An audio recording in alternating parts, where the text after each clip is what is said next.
Welcome back to Old School Sports and our Out of the Park Baseball 26 mini-series with the Los Angeles Angels.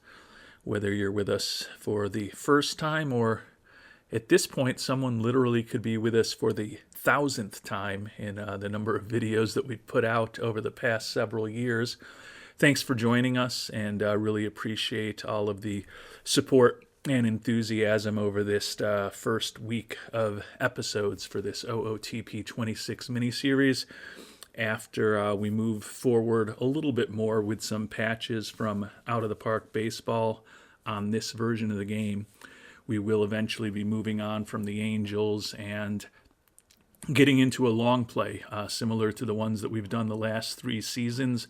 Most recently, the Oakland Athletics in OOTP 25. The year before that, in OOTP 24, we did an expansion team, the Buffalo Wings in Buffalo, New York.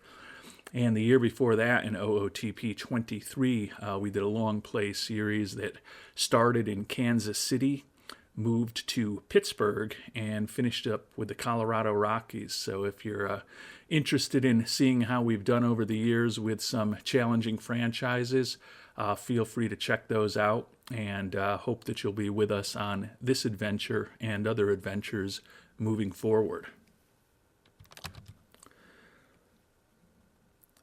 And we are still on day 1 of the off-season, but I promise you in this episode we are finally going to start moving forward. We've made a couple trades already this off-season that we will review shortly, but I'm going to start with our arbitration decisions, and I believe there's 4 players we're just not going to make an offer to. Scott Kingery, 31-year-old middle infielder, really good personality, although because we just fired our scout earlier today and we don't have a scout on board, we can't see that temporarily. Hit .320 for us in a very small sample size of just 25 at-bats last year. Respectable fielder, good speed, but the bat, in my opinion, despite as well as he did for us in that small sample size, just is not there. Don't want to be paying him about $1.5 million. Think we may be able to find a utility infielder with a similar bat that has a better glove at this point. And then there's 3 pitchers that we are likely not going to make offers to. Jose De Leon, who we signed as a minor league free agent right after we took over this team, March 18th of this year. Had a respectable year for us, a 4.08 ERA, 11.6 strikeouts per 9 innings, and a WAR of 0.7 in a relief role. So he wasn't great, but he certainly wasn't bad. The issue is he's looking for $2.2 million. He's 33 years old at this point. He does have an arsenal and stamina where he could start or relieve. But over the course of his major league career, a well below average 74 ERA plus, a slightly below average 107 FIP minus, and he's barely been above replacement level. I think we can probably get better production for the $2 million-ish or so dollars that he's going to be looking for on the free agent market, or similar production for someone with a lower price tag. And honestly, I feel that way about these 2 other pitchers as well. The lefty reliever, Brock Burke, who looks like a pretty average major league pitcher in terms of his stuff, movement, and control, had a really rough year for us with an ERA of close to 6 and 15 homers allowed in just 65 2/3 innings. Well below replacement level. Only looking for about $1.5 million, but when we look at what he's done over his major league career, definitely a below average pitcher in terms of his ERA plus and FIP minus, and he's been below replacement level over the course of his career, driven by that really bad year that he had for us last year. He is a lefty, but he's not particularly more effective against left-handed batters than he is against right-handed batters. And just when all is said and done, not all that excited to bring him back. Think between the free agent market, the Rule 5 draft, and potential for some additional trades, as well as promoting and giving a chance to some younger players within our organization, that Burke isn't someone we're all that excited in keeping. Jose Suarez, another left-hander, and he is a guy who certainly with his 50 stamina and his 6-pitch arsenal could either start or relieve for us.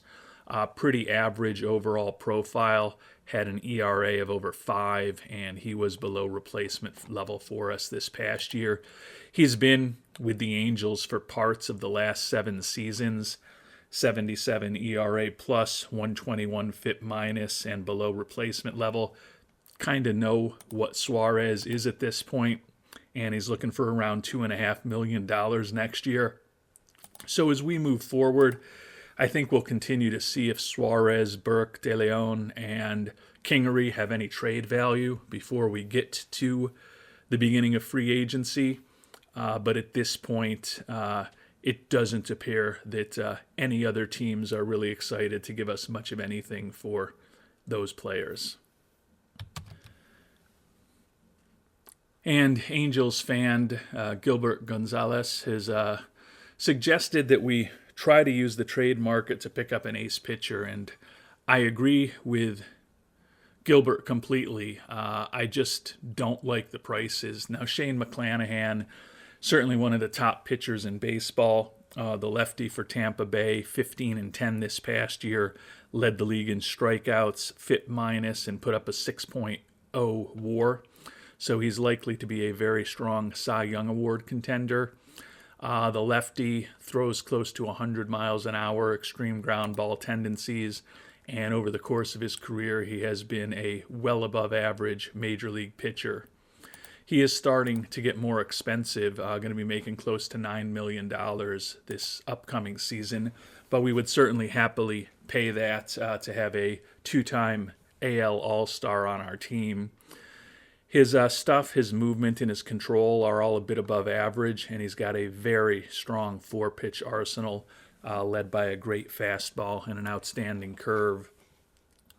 The issue for me is just the price. As much as I would love to have a big-time reliever, is a little too high for me.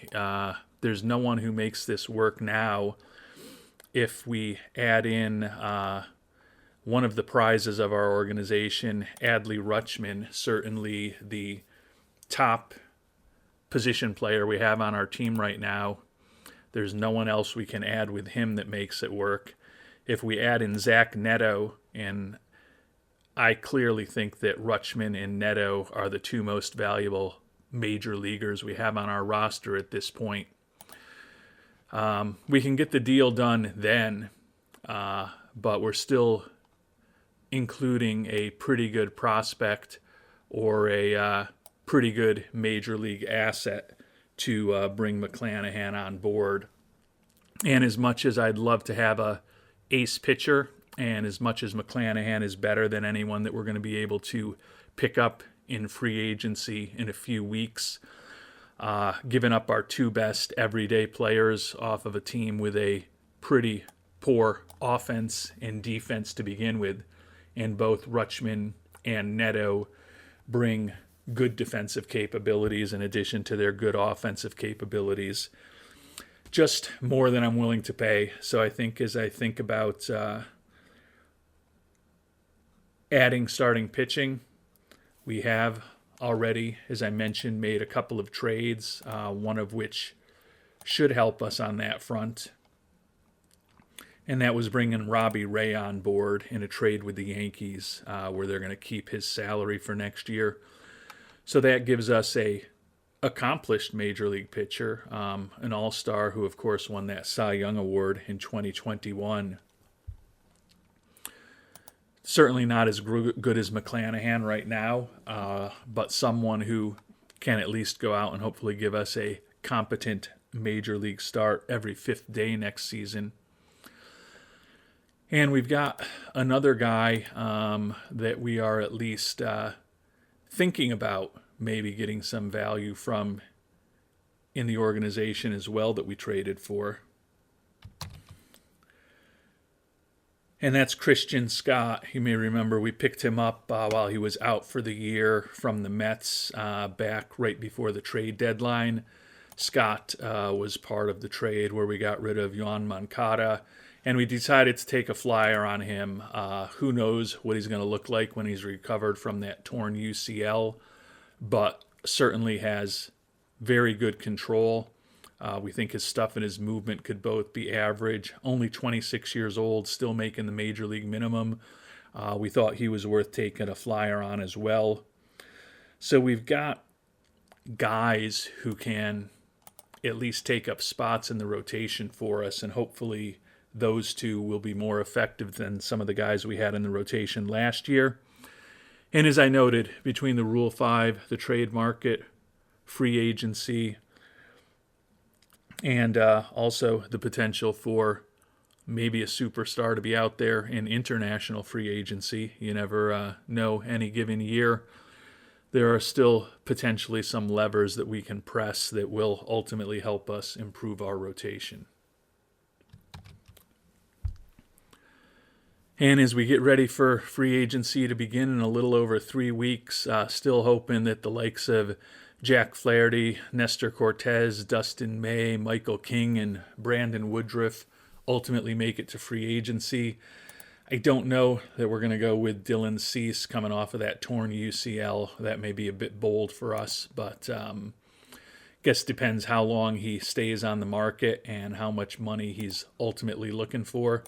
And several of you have mentioned in comments to recent episodes saving some money to go after some relievers, and I could not agree more about that. I think that could be a fairly cost-effective way for us to improve the bullpen.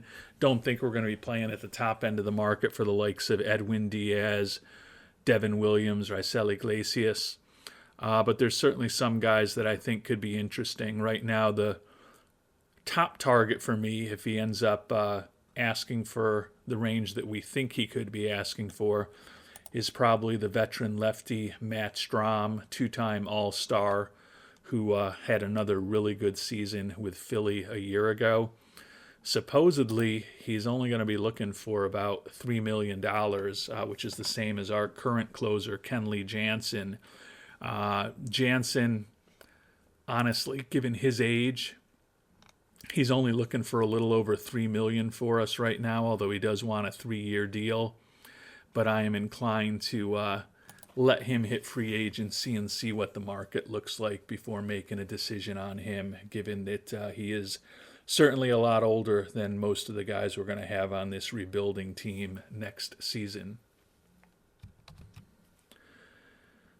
And position player-wise, a lot of very interesting guys out there. Vlad Guerrero Jr., Jock Peterson, and Kyle Tucker, certainly the highest rated, but between Alonso, Bellinger, Bichette, Bregman, Danny Jansen, Cedric Mullins, Josh Naylor, Ryan O'Hearn, Marcelo Zuna, Sal Perez, Kyle Schwarber, and Jose Trevino.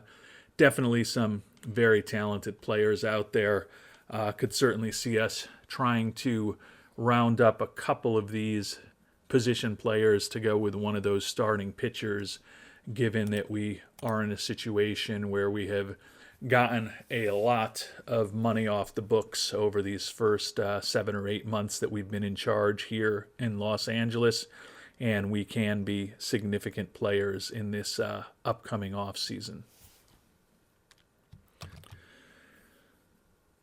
So over the next few weeks, we've completely blown up our organization as far as the coaches this first full off season for us. So waiting to hear from a lot of coaches. Hopefully in particular we'll get a scouting director back on board in the very near future so we can refresh some of those scouting reports for the free agents that we'll be chasing. Other than that, I would hope that some of the guys that we are signing who are arbitration eligible, most notably Rutschman, will give us a little boost to fan interest, which has dipped to 52 with some of the other moves that we've made starting off this offseason. And we'll see what the free agent market looks like in just over 3 weeks. And we've moved ahead a day, and I did shop the 3 pitchers that we were unlikely to make offers to in arbitration. as well as Scott Kingery, and pretty similar mix of players in return for Kingery as those three pitchers. If we're going to trade any of these guys, we've got the opportunity to take back one of our choice of one of the worst contracts in all of baseball. So intend to think we're just going to make offers to none of those four players, which will end up freeing up even more money for us to potentially spend in free agency as we try to jumpstart this rebuild. And supposedly most of the offers that we made to coaches are ones that they like, but we've only landed a couple of additions, or I guess a handful of additions. But importantly, we do have a new scouting director. Talked about him last episode, Cody McAllister, a highly favored tools scout, not necessarily as robust in terms of his ability to scout across board as our previous scout, but we do prefer those highly favored tools scouts. And he's excellent with amateurs. Hopefully he can find us some good IAFA prospects going forward, as well as perhaps some scouting finds that will help us down the line. So excited to have Mr. McAllister on board. And with him now here, we are going to scout these upcoming free agents a lot more aggressively, because you can see our scouting accuracy has dipped materially on them since the last time we checked in. Fortunately, these are still all real players, so hopefully we will have a good sense of who they are over the next couple of weeks, and do have the benefit of being able to know what they've done in the major leagues and how our previous scout had them ranked. And as we get closer to the start of awards season, started to get a lot of the free agent or the arbitration offers that we made signed. As expected, the fans very excited to have Rutschman back, and Zach Neto also got the fans excited. You can see we're also starting to get a lot of coaches signed at this point. Quick look at the front office and fan interest up to 56. Most of that likely associated with Rutschman, perhaps a little bit associated with Neto. And when we look at personnel, still waiting on a first base coach, and we still have 4 other offers out for hitting coaches, pitching coaches, and managers in the lower levels of the minors primarily. But we are getting close to having completely revamped this coaching staff, even though we had to buy out a lot of contracts and spend some money to make it happen. And we've got a minor trade we're going to make here. Gustavo Campero on the 40-man roster, and the switch hitter does still have 2 option years left, but he's a competent corner outfielder with a bat that's not quite competent at the major league level. Does have good speed, and the switch hitter was pretty productive for us with a 117 WRC plus in 193 at-bats. Tend to think that he got lucky, and given that he's already 28 years old, can't say that we have a prominent role for him in the future. We're able to get a little cash back from the Rockies for him, as well as the young reliever Luis Peralta. Spent last year primarily in Double-A with the Rockies organization, was up in the big club in 2024, was not particularly effective last year.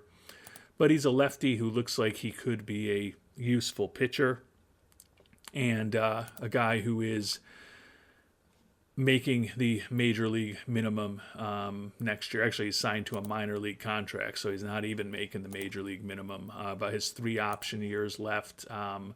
Don't think he's necessarily going to turn into anyone too important for us. But for a guy who was borderline whether we wanted to guarantee him a major league contract and a spot on the 40-man roster in Campero, given that we're expecting to be active in free agency and the Rule 5, figure bringing on someone a little younger in terms of Peralta makes sense. So we are going to go ahead and complete that trade. And there's also a couple of guys on the team that we just didn't want to guarantee major league contracts to, who had no trade value. So with both Hans Kraus and Jamison Hanna, the reliever and the outfielder, we waived and DFA'd both of them. So we will not have them on the books next season, but obviously anyone in baseball is free to grab them for us now. And it only took us around a week, so I'm pretty excited. We now have a full coaching staff. Arthur Butcher, who we offered a job as our first base coach, the final guy to sign. I expect he is only going to have average relationships at the major league level, but he is a guy who is excellent at in-game running, and he also brings excellent catching and infield defense skills, outstanding at teaching outfield defense, average at teaching running. So certainly expect him to be a useful guy in terms of coaching first base for us, and probably more importantly than that, working defensively with our major leaguers in the years ahead. And awards season set to begin tomorrow with the Gold Glove Awards. Those of you who watched our Oakland A's series in OOTP 25 know that we got used to dominating a lot of the awards in those last few seasons when we were clearly one of the top teams in baseball, but not expecting very much in the way of awards for our players on our 64 and 98 Los Angeles Angels here in 2025. And as we continue to scout some of those top free agents, did get Ben Joyce signed to that extension we talked about last episode. He is, with the likely pending departure of Kenley Jansen, has the front runner seat to become our closer next year, and he was really very reasonable in what he was looking for, a 16-year, $13.5 million extension. He's a guy who was in his minimum salary years still for this upcoming season, and then we bought out some arbitration years, but think that given how good Joyce has been for us with a 127 ERA plus and a 91 FIP minus over parts of 3 seasons in the majors, ensuring that we at least keep him in the bullpen for the next several years, gives us some small level of continuity with the real Los Angeles Angels, with a guy whose tool set we really like, although we'd certainly prefer better control, above average stuff, above average movement, and a world-class fastball that exceeds triple digits to go with extreme ground ball tendencies. Our expectation is that Joyce has a good chance to remain very effective for us at what we consider a pretty attractive price point. And awards season has wrapped up, and Luis Castillo of the Seattle Mariners is your American League Cy Young Award winner. 12-7, led the league with a 2.37 ERA, a 0.96 win, 0.96 WHIP, and a 78.1 quality start percentage. He ended up easily winning over McClanahan, who we talked about earlier. Castillo is another guy who we had looked at in the trade market, and the price was just way too significant. He also is a guy who has a pretty big price tag, so although he is certainly better than the free agents who are available, having to give up resources in addition to paying a lot of money for him, I don't think makes a lot of sense for us. Chris Sale, your unanimous Cy Young Award winner in the National League for the Braves, a monster season, a league best 18-2 record. Also led the league in strikeouts with 244 and a 2.60 ERA. So he wins the pitching Triple Crown and puts up a 7 WAR as a pitcher. Paul Skeens and was second. Yamamoto was third. Sandy Alcantara, another guy who was mentioned by Gilbert Gonzalez as someone to consider, also way up in the voting. His price tag was certainly a little bit less than Castillo and certainly less than McClanahan, but for a guy who's on the wrong side of 30 with below average stuff and making pretty decent money, Still did not really feel like giving up Zach Neto, 24-year-old, who is going to be a cornerstone of our team going forward for him, and is making the major league minimum right now, was a move that made a lot of sense, although Neto will stop making the major league minimum as far as this upcoming season, so I guess we can no longer say that about him in 2026, but still a very good value if he continues to improve for us. And we have had our new scout working feverishly to get up the curve on as many free agents as possible. Feel like we're in a good spot with most of the potential top free agents. When we start getting down to the second tier, unfortunately, the timing of our departure of our original scout was not optimal, but at some point kind of have to rip the Band-Aid off and deal with perhaps some less than ideal scouting accuracy. And even though we do have at this point well over $100 million to expend with the guys that we didn't make arbitration offers to and or waived and DFA'd, feel like, as I mentioned earlier, we're going to know enough about these players being current players that we can perhaps compensate for the fact that we're not going to have a very high scouting accuracy on all of them quite yet. And as I mentioned earlier, the hope is that maybe there's a monster player available as an international free agent. Would love it if there was a great 24 or 25-year-old starting pitcher coming over from Korea or Japan or someplace else this year. And we have made it to the start of free agency, and with the big salaries that we got off the books, most notably trading Mike Trout for Adley Rutschman, and also getting a good chunk of Mr. Rendon's contract off of our books, in addition to also moving on from most of Kikuchi's contract. The nice thing about these Angels, although it's a challenging team, it is a team with a owner that's generally generous with the money, and if you can get the contracts off the books like we did, you can definitely be big players in free agency. And from the top 10 list, looks like most of the names that we expected to see on the potential free agent market made it there. We'll check those completely, but before that, let's check, and maybe there will be a real interesting international free agent out there. John Alcantara out of Cuba. Looks like he could be a back of the rotation starter. Don't love the stuff, but he's also a guy who looks like he's not asking for all that much money. We'll offer him a minor league contract right now, and we'll certainly request a scouting report on him, although unless we change something, he's going to be well behind all of the major league free agents that we're still working on scouting on our list. Another starting pitcher, Ha-Jun Yoon out of South Korea. Another guy whose stuff is not particularly impressive. 24-year-old, barely touches 90 on the radar gun. We'll request a scouting report on him, but he's looking for a major league contract right now. Certainly not someone that we're going to chase. Reliever Jun-Moo Kim, another South Korean player whose stuff does not appear all that impressive, also looking for $1.8 million.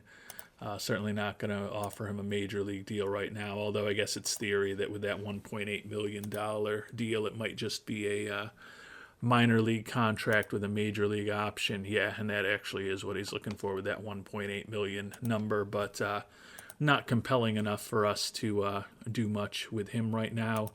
First baseman Teizo Aoki, looks like he's already signed with the Twins, so no chance for us to bring him on board.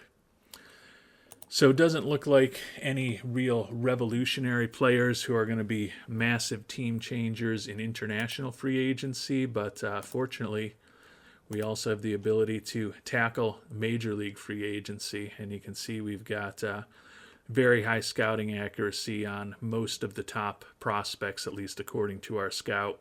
Unfortunately, the left fielder Alex Burleson, don't have a good report on him. A little surprised he made it to free agency at the age of 26, although we don't know him all that well. This guy who still had option years left, and arbitration estimate doesn't look like it was all that high for him. Might not be a bad guy, even though we don't know a ton about him right now, to consider putting into the mix, given that we've certainly got some needs. We'll request a scouting report for now to get to know him better. But two of the three big names that we expected to be on the market, or at least the ones that were most highly regarded by our scout, our previous scout, Guerrero Jr. and Kyle Tucker, are on the market. Either this scout thinks a lot less of Peterson, or he didn't make it to the market. And it looks like Jock Peterson must have been re-signed by his previous team. Yeah, the Rangers signed him before he made it to free agency. So unfortunately for us, the first baseman will not be out there. Not that first base is a huge need for us, with the likes of Shawnell and O'Hoppe potentially competing for playing time there. But for a bat like Peterson's or Vlad Guerrero Jr.'s, we certainly would consider bringing another bat on board, and we'll figure out where everyone's going to play. Take a quick look at what our new scout thinks of Vlad Guerrero Jr., and obviously thinks he is still an outstanding hitter. Looking for 8 years at almost $39 million a season. He is similar to Juan Soto a year ago, very young for a free agent, not even 27 years old yet. Wonder how many years Kyle Tucker's looking for. I think with his ability to potentially play a competent center field for us, he could fit what we need a little bit better. A little bit older, but still not old. Looking for a bit less money per season. The big question is how many years he's looking for. 7 years at $36.3 million. So still looking for it with a player option in the final year. So still looking for a lot of money.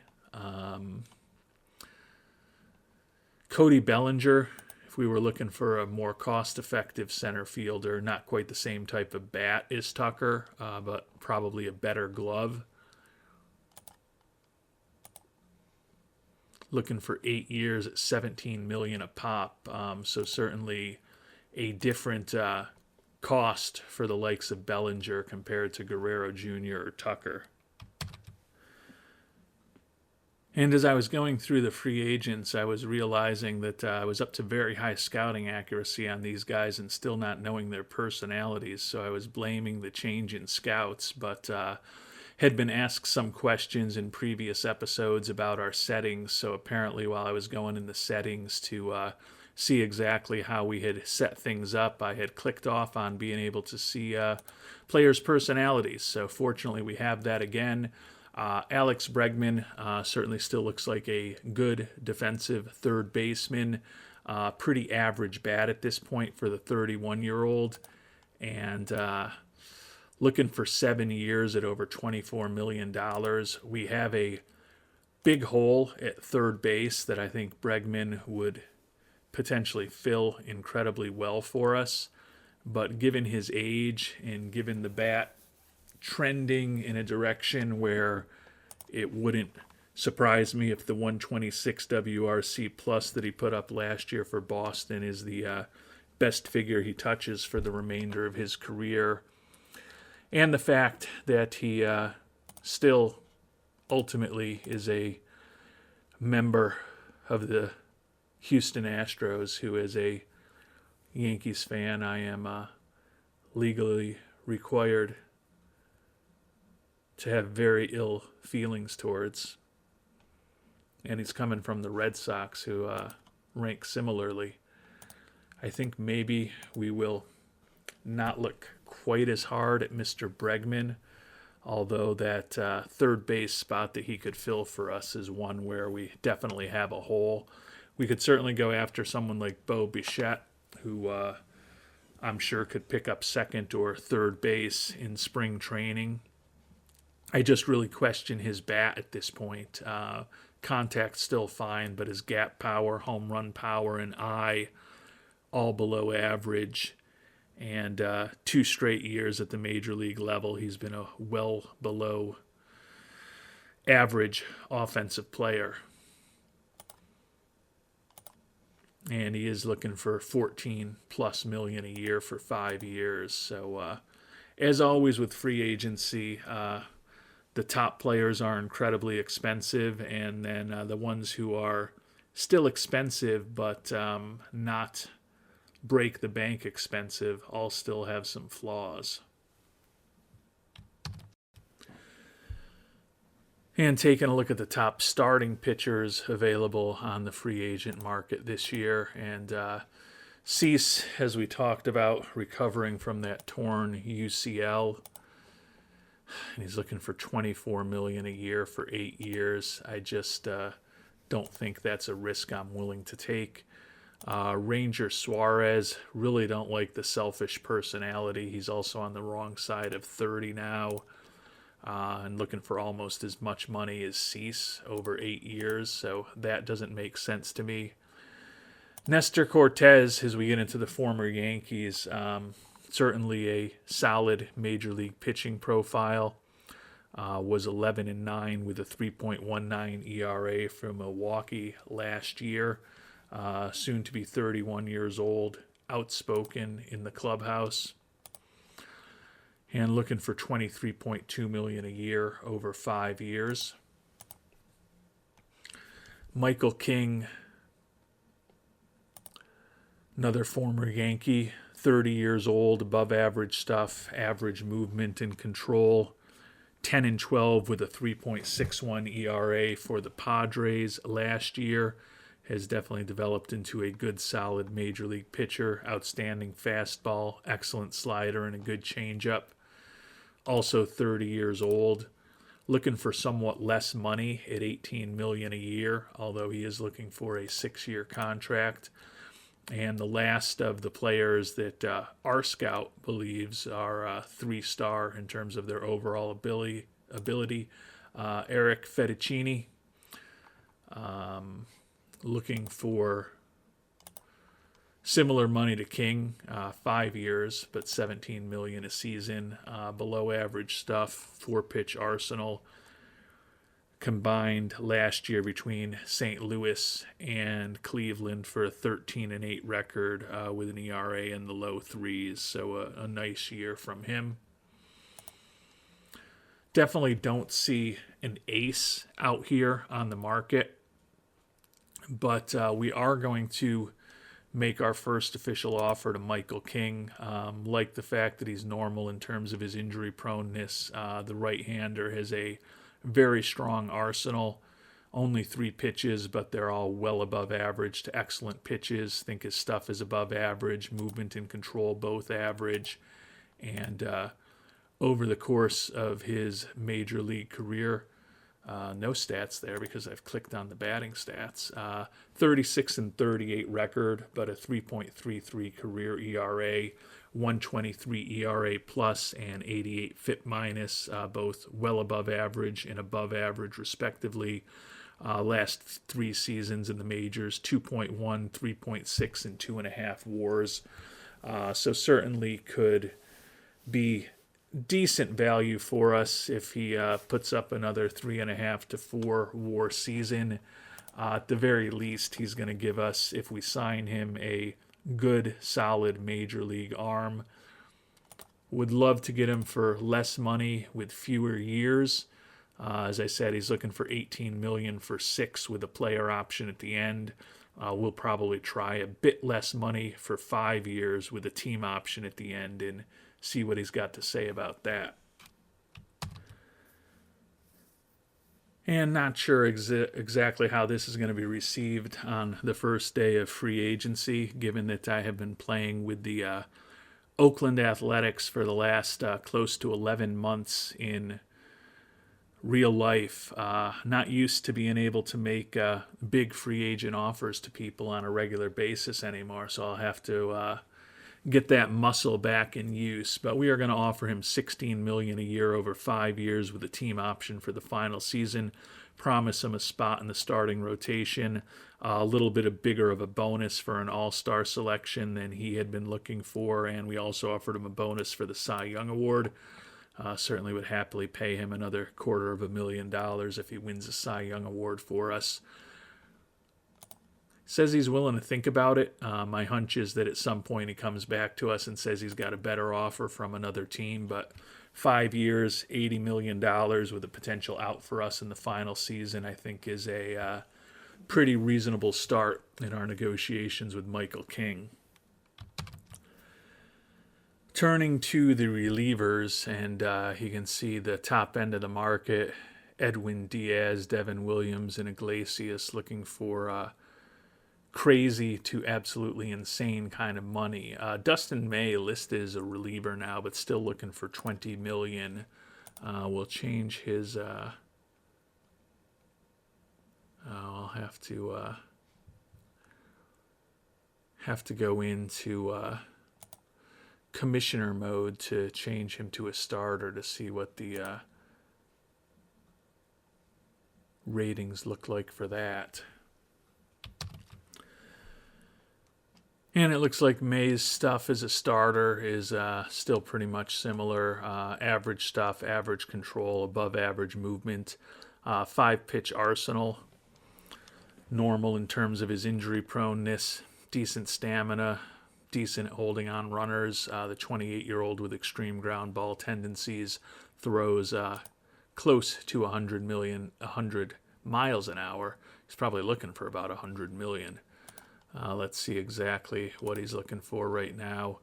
Yeah, he's looking for about 127 million, 21.2 million a year for 6 years. I think he could be an interesting option as a second starter, but I don't know that I want to shoot all my bullets on starting pitchers at this point, and I do prefer King a bit more. And unfortunately, it does look like some of the relievers we were hoping might hit the free agent market did not make it to free agency this year, which is unfortunate. Given that we've got plenty of money to spend, I'm thinking about going after Gregory Soto, the 30-year-old. Don't love that his control is a little below average, but his stuff and movement both above average, throws close to 100 miles an hour, fastball, slider, and sinker all outstanding.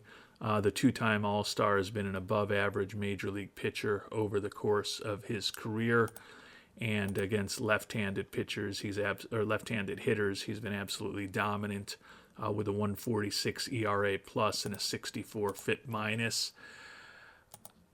Looking for almost $4 million, which is certainly expensive for a player who we're viewing as more of a lefty specialist and a middle reliever than someone who will probably have in a high leverage role. But honestly, given the weaknesses in our bullpen, it's very conceivable that he does end up as a setup man for us, but would certainly love to shade his usage against left-handed batters when at all possible, because he is absolutely devastating against left-handed batters with that 75 stuff and 75 movement. Pretty mediocre when all is said and done against right-handed batters, and really tends to walk a lot of them. See exactly what he's looking for. 1 year, $3.8 million. I love the fact that we don't have to make a real long-term commitment to him. I actually might try to make it a 3-year contract with a couple of team options for those second and third years in case it does work out well. Give us a little bit of optionality with the lefty Soto. See what he thinks about that. And he's willing to think about 3 years, $3.5 million a year, although only that first season at $3.5 million is guaranteed. And even with the offers that we've put out there already to King and Soto, we have got still almost $100 million to spend this offseason. We've been trying to put off over these past few minutes as we've been talking to you about pitchers, the decisions on what to do as far as the free agent hitters. We certainly have enough money to be making a strong offer for anyone who is available, but certainly Kyle Tucker and Vlad Guerrero Jr. are the most highly regarded players out there.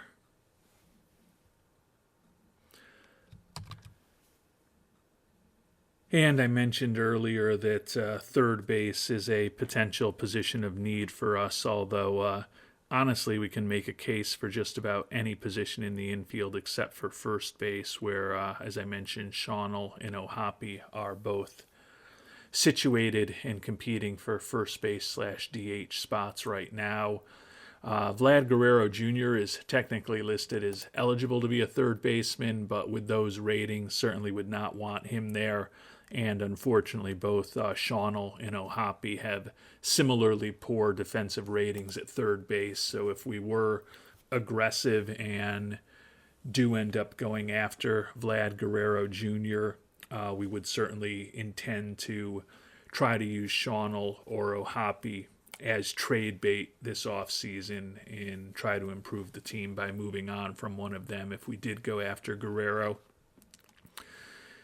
Bregman, certainly the best pure third baseman on the market, but we think the bat is pretty average, certainly a little bit above average at this point, but is a 31-year-old who will be 32 before the season starts. Could start trending in a negative direction, and given that he's looking for 7 years, $24 million a pop, and he is a former cheating Houston Astro, probably gonna look for a cheaper option among the potential third basemen that are out there. And we just need actual major leaguers on our team. So we're going to make an offer to CJ Alexander, a guy who can play first, third, the corner outfield spots for us. A competent-ish looking major league bat. Didn't play in the majors at all last year. Left-handed hitting third baseman, although he does throw right-handed, so he's not that much of a unicorn. Kind of scary to potentially be looking at over $4 million for a guy who was in the athletics organization and wasn't good enough to be on their major league team last season. That does scare me a bit. I don't think I could definitely see us bringing on a CJ Alexander, Gio Urshela, Dylan Moore for some veteran presence and someone who at least is not an automatic out in the lineup. But I'm not in love with any of those options, which means that we're going to go back to the top end of the market and just have to start making some decisions. Certainly wish there were better second base, third base, shortstop options out there, but you can see with the exception of Bregman and Bichette, there's just not a lot of real high-end options at those more important defensive infield positions available this year. And we are going to make an offer to one of the big players out there, Kyle Tucker, a legitimate major league hitter, Gold Glove winner, Silver Slugger winner, and a 4-time All-Star at this point. Put up a 124 WRC plus for the Cubs last year. Going to be 29 years old this upcoming season. Guy who's got a well above average major league bat. Obviously, a solid defensive outfielder. We may end up playing him in center field if we bring him on board. The speed, not great, but he does have decent base running instincts, 24 stolen bases and 26 tries last year. Wants his money and not a lot of loyalty. But the left-handed hitter certainly could help us. Looking for 7 years at $36.3 million with a player option for that final year. We are going to try to shorten the commitment and lessen the number of dollars, as we always do, or at least try to. And we're going to see if we can get Tucker for less, an average of $32 million a year over 5 years, slightly front-loaded, team option for the final season. So 2 years shorter with team optionality rather than player optionality. Some decent potential bonuses for All-Star and MVP. I think it's a fair chance that he says this isn't quite enough, but I think it's a coin flip, though. I think there's also a chance that he at least listens to it, given that it's early stages and he can always come back to us and say, hey, someone's offered me more, which isn't going to surprise us.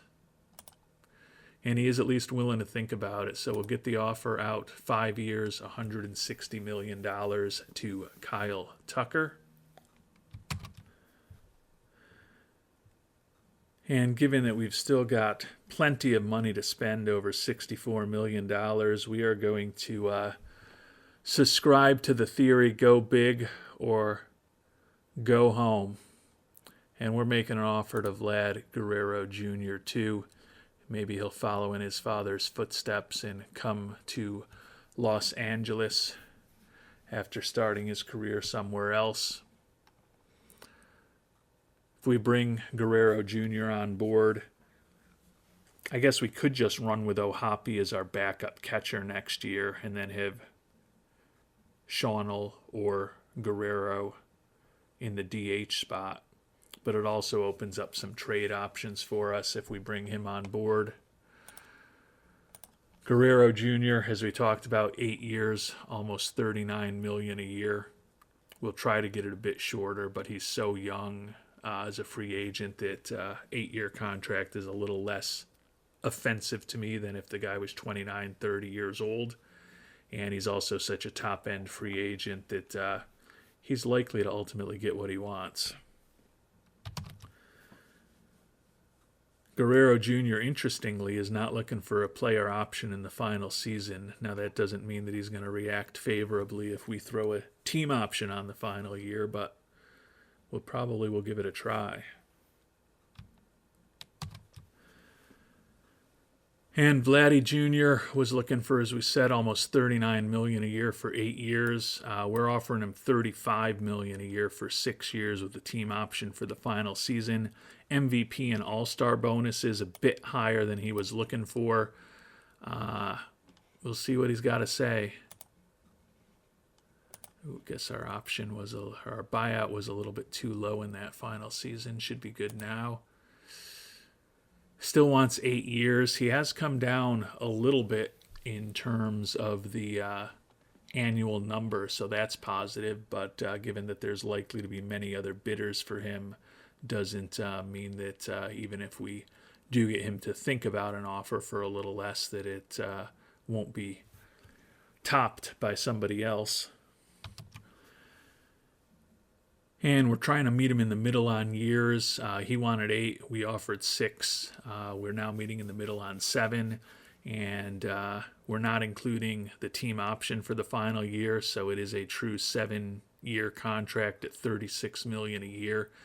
I tend to think he'll at least consider this. If not, he's clearly sticking to his guns that he wants an 8-year contract. Actually, he'll do he wants 8 years, and he's asking for more money right now. So he knows that there's going to be a lot of demand for him, and unfortunately, I think he's probably right. So we've got to offer him the 8 years now. We'll try to save a little bit at $37 million a year, which was what his previous counter was to us, although we came in light on the years and the dollars at that point. Still seems like he's reasonably willing to go back and forth with us, so I don't think this is a drop-dead type of offer from us to him. And he's willing to think about it this time. 8 years, $37 million a season, so almost $300 million total out to Vlad Guerrero Jr. So now money getting a little bit lighter, but with Tucker, King, Soto, and Guerrero Jr., we are definitely playing at the higher end of the free agent market this offseason, at least attempting to play there in the early stages of this offseason. And while we've certainly got enough money left to make an offer for another player, I have a feeling that we're not going to get all 4 of these players signed for the money that we've offered to them, and we may not get all 4 of these players signed at all. So I think at this point we're going to let those offers go out into the market, hopefully get some feedback from these players in the coming days, and would love to sign 1 or 2 of them soon, but I have a feeling, especially with the likes of Tucker and Guerrero Jr., and possibly even with the pitchers King and Soto, there could be some back and forth negotiations and some competing bids coming up against us also. And we've simmed forward a couple days, not a lot of feedback yet, but Guerrero Jr. says he's pleased with our offer. Supposedly the Yankees and the Yankees and the Blue Jays, among others, competing with our Angels for Vlad Guerrero Jr. At least we've gotten some feedback from him. Still awaiting to hear from Soto, King, and Tucker on what they think about our offers. And as I was starting this episode, I wasn't even sure if we'd be making an offer to Vladimir Guerrero Jr., but we have signed the prize of the free agent market. We've lost a 3rd-round pick, unfortunately, but the fans, not surprisingly, are ecstatic about bringing him on board. Almost $300 million for the next 7 seasons for Guerrero to be on board, or actually, did we end up giving him the 8? I think we had to give him 8 years, didn't we? Yeah, 8 years, almost $300 million. But we take a look at fan interest, and obviously a huge increase, which is a big boost for us, and we now have a true superstar in the middle of the lineup to replace the longtime Angel, Mr. Trout, who we chose to move on from given his age, his contract, and most importantly, his health status. Got some more decisions that we're going to need to be making down the line around O'Hoppe and Shawnell, as I noted, with Vlad Guerrero Jr. on board, because clearly he will be playing over either of those players at either first base or DH. Probably will play Guerrero at first base, even though he's not great defensively. Just want to ensure that there's no DH penalty associated with the man who is now the cornerstone of our lineup here in Los Angeles with the Angels.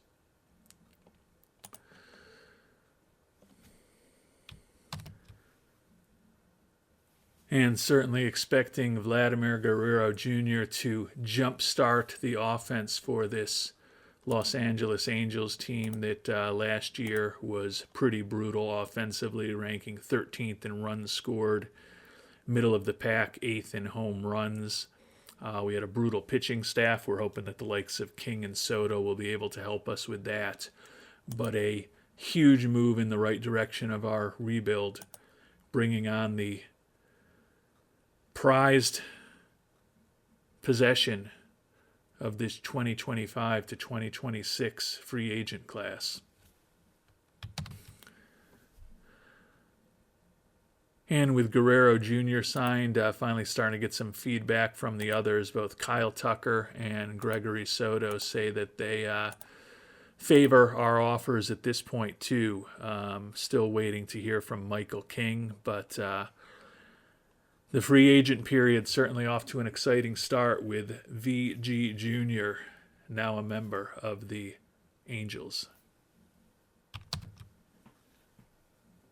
And we knew with the types of offers that we made that not everything would go smoothly in the negotiations. Michael King's first feedback is that things just aren't enough. Supposedly St. Louis also interested in him, and he's looking for 9 years now. And Gregory Soto also saying that he is favoring an offer from the Dodgers at this point. So have to go back to the drawing board a bit. Still haven't lost anybody.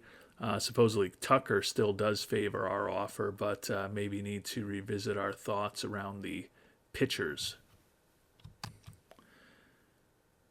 And a very strange request from King.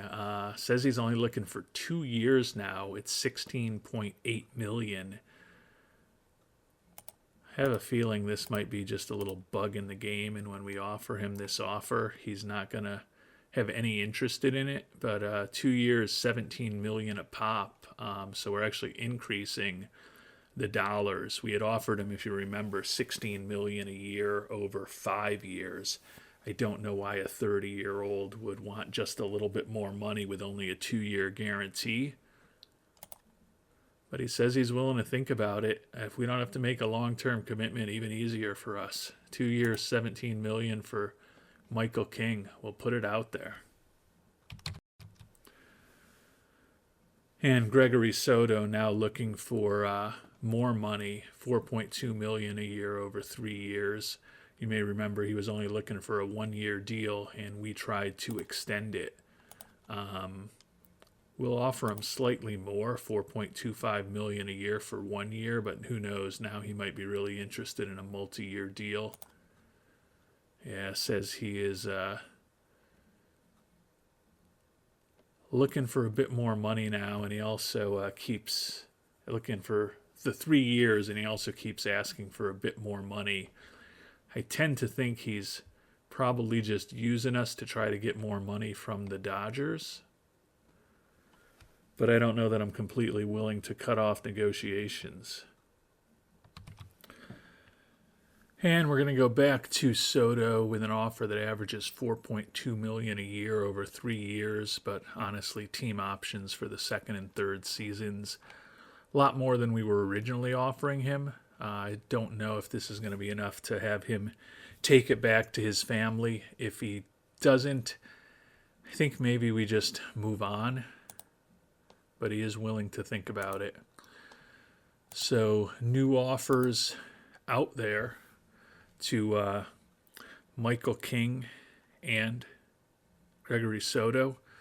I'm still shocked. We had offered King $80 million a year over 5 years, and instead he just wants $1 million extra for each of the first 2 seasons and then a chance to hit free agency again. I don't know if that's just a quirk and he's going to come back to us and say no good in a couple of days and we'll have to do a longer contract again. Not really sure what his negotiating tactic is at this point.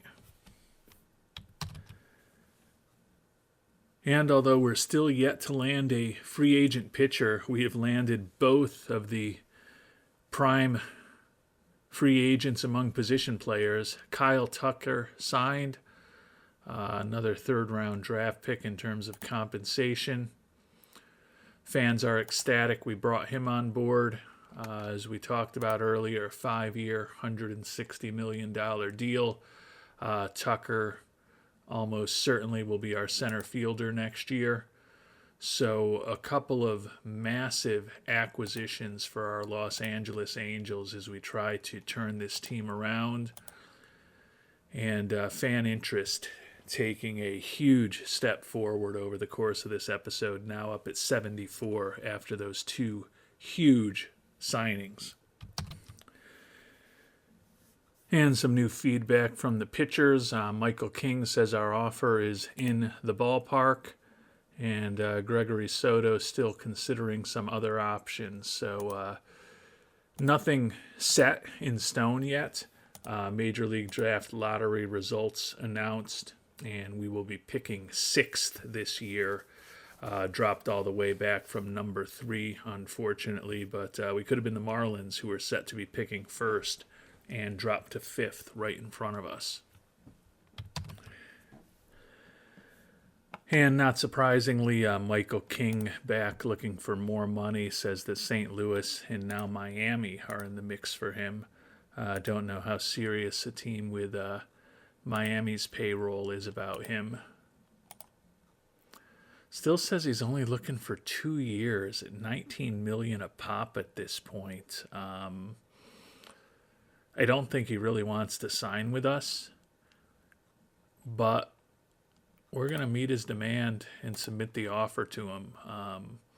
Not making a long commitment. I really think the 5-year, $80 million offer that we made to him was a wiser financial move, but if he's looking for a little bit more money up front and a much shorter commitment for us with a 30-year-old, soon-to-be 31-year-old pitcher, I'm not going to complain about it.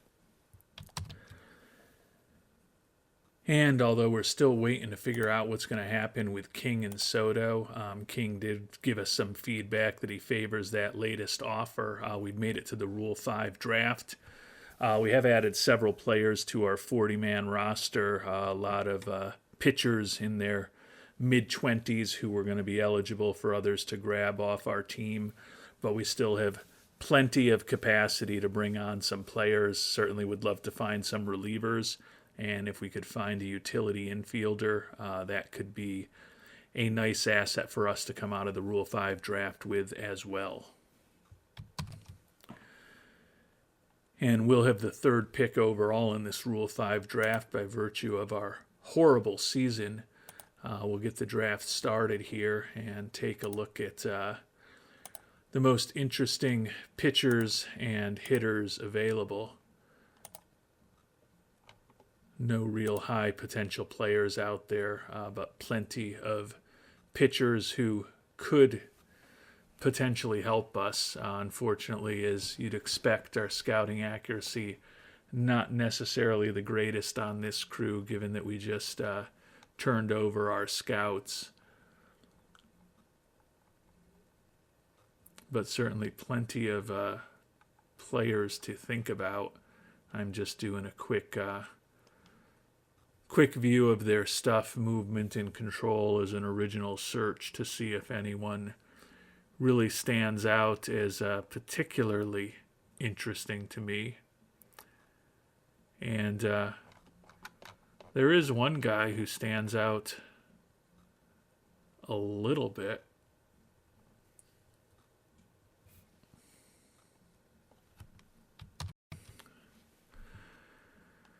Actually, I thought there was somebody that standed out as a real interesting pitcher for us to consider, but can see a lot of the guys with outstanding stuff have pretty miserable control, unfortunately. I don't know that there's any obvious pitchers that I'm going to love to bring on board. You know, maybe you bring in a Hunter Gaddis, although his stuff below average, nothing really special about him, and he put up a 5.33 ERA last year in Cleveland. Taking a look at the everyday players, Miguel Bleis, the 21-year-old, is the highest potential guy out there. Really love the outfield range, really love the speed. The bat is definitely marginal for a major leaguer, and the 21-year-old hasn't played above Double-A ball, and he's only played 37 games at that level. Although we like our outfield now with Fraley in left, Tucker in center, and Adele in right. Certainly could use a 4th or 5th outfielder if we did pick Bleis and wanted to stash him on the roster for this upcoming season. And when all was said and done, it's not the most inspiring Rule 5 pool. We're still going to likely bring on a few players just to bring some competition in, but Miguel Bleis, the 21-year-old, at least as someone we want to scout up and get to know a little better, have him in spring training with us. Don't think he's a huge player, But as I mentioned, we definitely have a couple of spots as backup outfielders up for grabs. And if we think that Blaze looks good when we scout him up more and get to know a little bit more about him, certainly think that he's someone who could potentially be useful for us down the line. Hopefully he'll still be on the board when it's time for our pick. And he is. Not expecting a ton of action with those first two teams. You can see they both actually did pick people. The Giants took Nick Frasso. Marlins took an injured pitcher, Thomas Pannone. We will go ahead and draft Miguel Blaze here. I'll see what our scouting director recommends. He recommends Scott Randall. Usable major league arm, potentially, but not all that exciting to me. Or Luis Vasquez.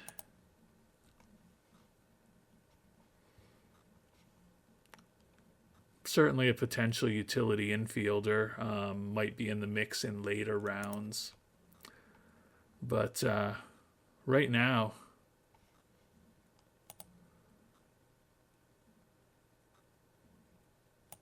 I think I'm inclined to go with Mr. Blaze. So we will go ahead and draft Miguel Blaze. Don't know that he's going to be around with us when we head to Los Angeles from Arizona for the season to begin. But at least it's another body in camp. Although we're set at catcher with Adley Rutschman, outside of Logan O'Hoppe, who we could be playing at first base or we could be trading away, we don't have a lot of depth at the higher levels of our organization, and there's some interesting looking youngsters out there. Leonardo Bernal, the 21-year-old out of Panama, played in Double-A last year and was reasonably productive. Switch hitting 21-year-old catcher who's above average defensively. I think we like him a little more than Omar Alfonso. I think the bat with Alfonso is a little better, but not quite as good defensively. We'll go ahead and bring in Bernal for some competition. And as I noted, we don't really love the pitchers, but we can use some competition. And Hunter Gaddis still out there. He is a very generic right-handed bullpen arm. Honestly, hopefully when all is said and done, we'll have better options than him. But again, we've got room on the 40-man. Might as well bring him into camp and see what he looks like when we can scout him up a bit and get to know him a little bit better.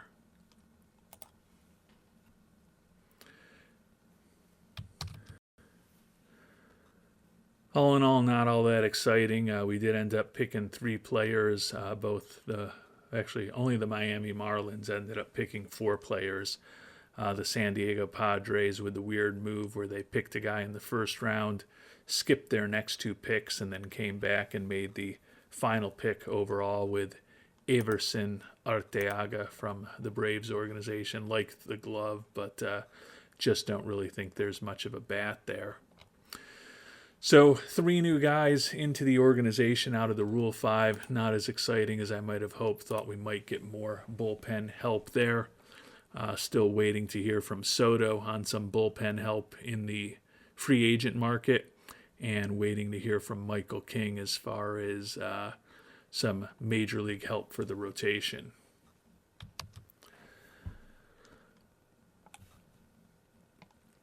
And Gregory Soto saying that he's got a offer that he prefers from St. Louis.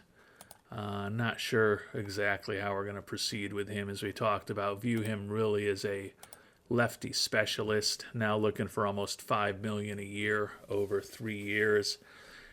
Still waiting on more feedback from Mr. King. Last time he checked in about a week ago, he told us that he favored our offer, but getting to the point where it would be nice to sign a pitcher or two before we get to 2026. And while we still haven't signed any major league pitchers, we did get the starting pitcher, John Alcantara. Mentioned him as the free agent coming over from Cuba. Don't necessarily think he's going to be a big-time major league pitcher, but gives us a little flexibility in our organization to bring the 27-year-old on a minor league contract. And we do now have very high scouting accuracy on Alec Burleson. Don't necessarily view him as a superstar, but he is a legitimate left-handed major league bat, at least in terms of his ratings. Looks like he could be a fourth outfielder for us. Not looking for a ton of money, $1.7 million.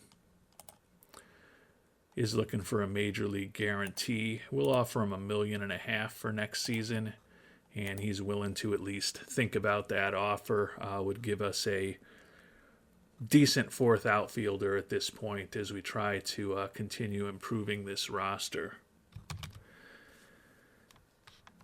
And although we've got money to spend still, even with the offers that we have out to King, the market definitely drying up a bit. Ranger Suarez, we mentioned, we just don't like the selfish personality. And he's still looking for over $23 million a year for 6 years. Dylan Cease, hoping that maybe the demand comes down, but still 7 years at almost $27 million a year at this point. So I think his demands have actually gone up. I think Michael King is still our best option. Hopefully we'll be able to get him locked up in the not too distant future. And as I mentioned, Soto's demands just keep going up and doesn't seem he's that serious about us. Jose Alvarado. He's been a pretty successful reliever over the course of his career. Not incredible these last couple of seasons with Philadelphia, but over the course of his major league career, still is a 1.18 ERA plus, a 77 FIP minus. Not as dominant as Soto against left-handed batters, but still certainly strong against him and a little more well-balanced. So certainly someone who could, on the margin, help the bullpen. Says he's looking for 2 years at $5.1 million. Says the Cubs are interested in him. We'll offer him $4.5 million a year for 2 years. See what he thinks. Says it's not quite enough, so perhaps he does have a legitimate offer in hand from the Cubs. We'll check in at about $4.8 million for 2 years, which is about what Soto was looking for at this point, at least in terms of average annual value, although he was looking for more years. And Alvarado says he'll think about that. $4.8 million a year over 2 years. Probably a bit expensive, but we've got money to spend. Still struggling to get a pitcher on board, and the crop of pitchers in the Rule 5 draft was not as strong as we may have hoped.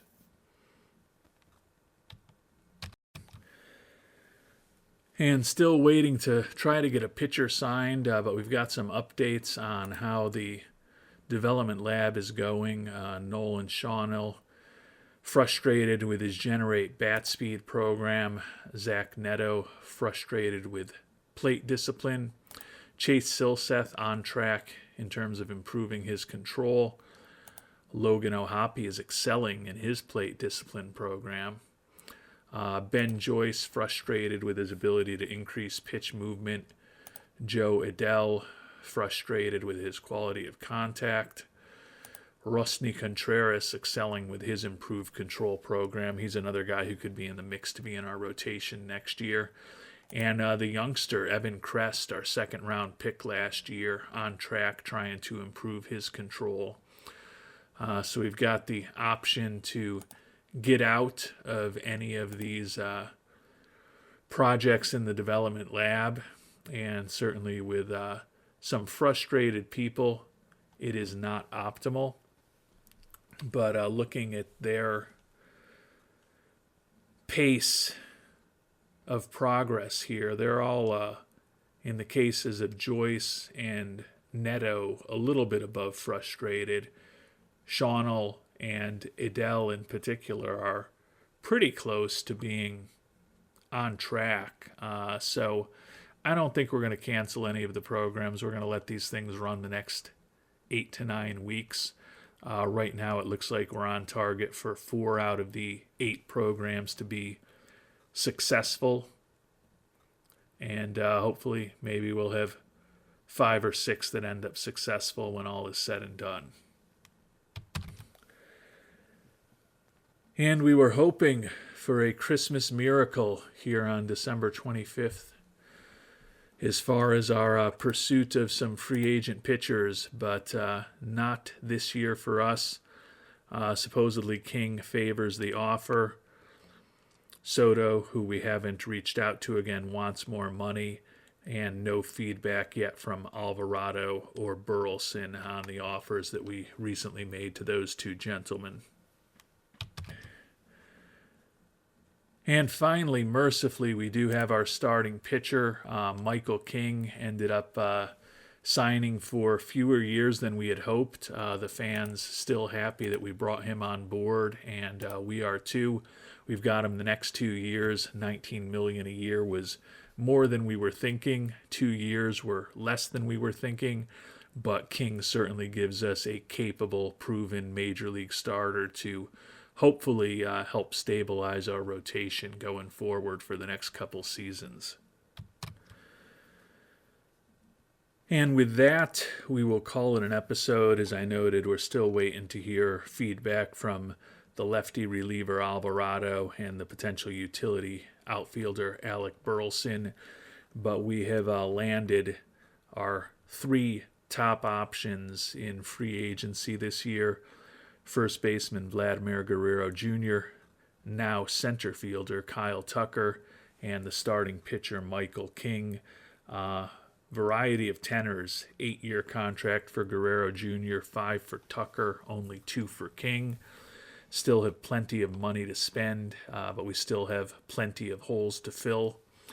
So between now and the next episode, we're certainly going to spend some time revisiting some of the options in the free agent market, and also hopefully digging in a little deeper into the trade market.